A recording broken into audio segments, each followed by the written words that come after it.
morning. This is the second video in the hanging point series. The text itself is pretty short and the physical actions are pretty short, and yet this was one of the hardest videos for me to do because I remembered when I started looking at my notes that I was never super happy with this interpretation. And so I thought this would be a good chance to talk about the play and how I practice it, and then talk about how I got there, and talk about the interpretation process in general. So let's take a look at the play, and then we'll talk about how I ended up doing what I'm doing. Now, if he cuts at your right from above, then catch his stroke on the flat of your blade and step out toward his right. When the swords have connected together, you can remain with your blade on his and wind the short edge in at his head. Turn the sword quickly out of the wind into the long point so that you can send his counterattack away from you with the long edge. That's the text for the second play. So if you remember from last week, we've gotten to the hanging point by doing these 3 upward slashes, and we've either let this momentum carry us around to the hanging point, or from this extension we've just kind of turned up into the hanging point, and we're here with this hanging guard. Last week we got attacked at the left, now we're getting attacked from the right. So what we're told to do is step out a little bit and catch the opponent's attack on our flat. So far so good.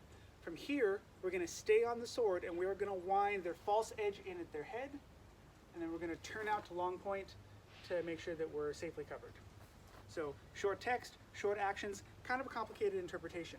Because if you think I'm here, the opponent's sword is on top of mine, and I'm going to wind my back edge in, probably hitting their right ear. So I'm hitting them with my back edge all the way around behind.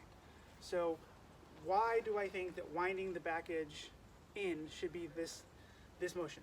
So I can really do 2 things if I'm trying to stay on the sword and hit them with the back edge. I could kind of shove and try to hit them behind their sword in their left with my back edge. That's pretty weak. Or I can wind in, and I think based on Meyer's description of the motion, he's really talking about the blade coming in with the back edge. So I think that this is more in keeping with the text, and then I like to refuse my back foot out to give myself a little bit more room to turn out to the long point. This is a little awkward, but I think it fits the text better, and I think that it lends itself to a more powerful cut, because if the opponent's sword is on top of mine and I'm trying to push in and just flick with the back edge, that's a pretty weak attack. So I really think that for all of those reasons, the cutting in with the back edge works better, and then being able to step out to the long point is really important. And you can do other things from here. So from here, if I've done my wind, maybe I wind my true edge back if they stay high, and then I can do a shove and cut over. But that's the play as I understand it. So one more time, just to give you the kind of shorthand. Hanging point, step out and catch, wind the false edge in behind, extend to long point. Then maybe we cut away. So when I'm practicing this on the Pell, again, I'll be extended, hanging point, step out to catch, back edge, out to long point. Extended, hanging guard, step out to catch, wind the back edge, to hit, long point. So that's how I practice it. So when I was looking at this, there's a few kind of steps that I always go through, particularly if I'm struggling with an interpretation. The first thing I try to do, since I'm not a native German speaker, is that I look at multiple translations of the sources. So the Vorgang translation is definitely the industry standard. This is where I always go first. This is the go-to and my go-to. But there are some other translations online. You can look at Lichtenauer, and I like to see if the verbiage or the language being used is a little bit different.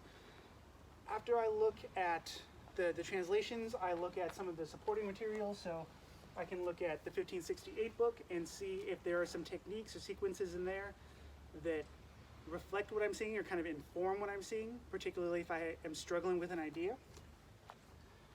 So I definitely look at multiple translations.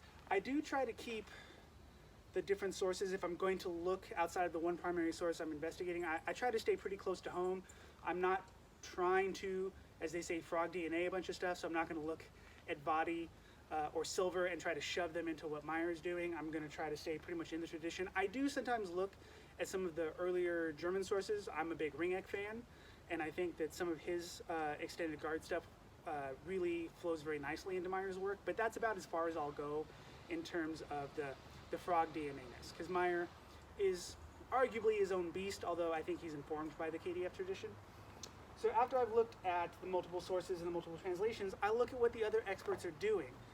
If I'm not feeling super confident in an interpretation, I will reach out to, big thanks to Ted Elsner. I reached out to him actually today, asking how he was looking at this play. Bjorn Ruther's videos are really good. I'm going to link both of those.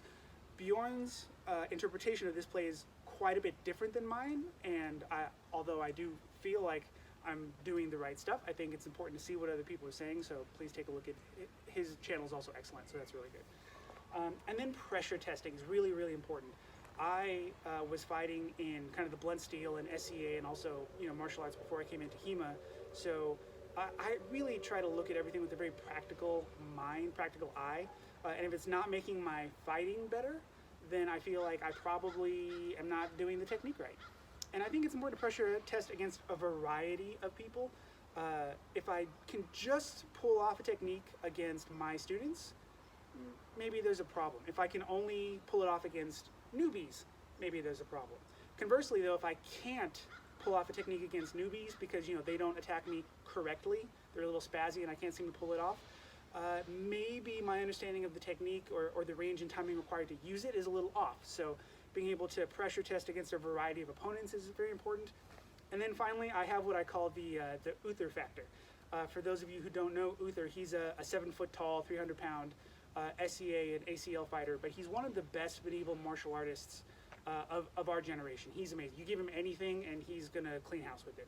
And so when I'm working on an interpretation of a technique, if I can't picture myself fending off Uther with it as he's trying to cave my head in, if I don't have that level of confidence, then I probably still need to be working on the technique. And if it's not working in those situations, it's important to not try to tweak it or shove it. I try to think, okay, I am not understanding what the master's asking me to do correctly. It's not that this technique is bad or wrong.